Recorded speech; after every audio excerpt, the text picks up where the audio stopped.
What you are watching is an absolutely insane video of, wait for it, our sun. This is the sun.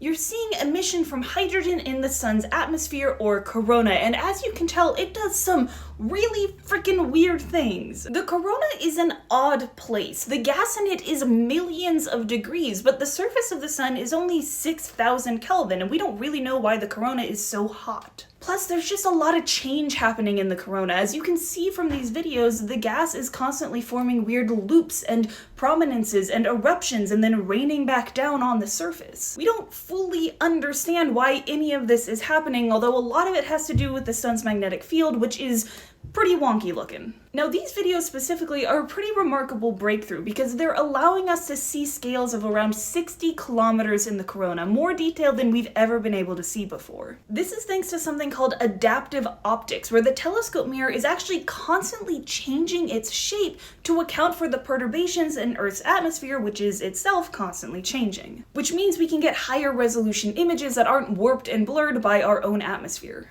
These images in particular are from the Good Solar Telescope, the second largest solar telescope in the world, found in California. Adding adaptive optics to this telescope has improved the resolution by a factor of 10, which is a lot. Which has led to neat discoveries like this so-called twisted plasmoid, which was traveling nearly 100 kilometers a second before it suddenly stopped and kind of fell apart. We've never seen these kind of dynamics in the corona before. They've also found that the strands of coronal rain, this material that is cooling and falling back down to the surface, are a lot thinner than previously thought. And all of this is coming from just the first attempt to use adaptive optics in studying the corona, so there is a lot more to come.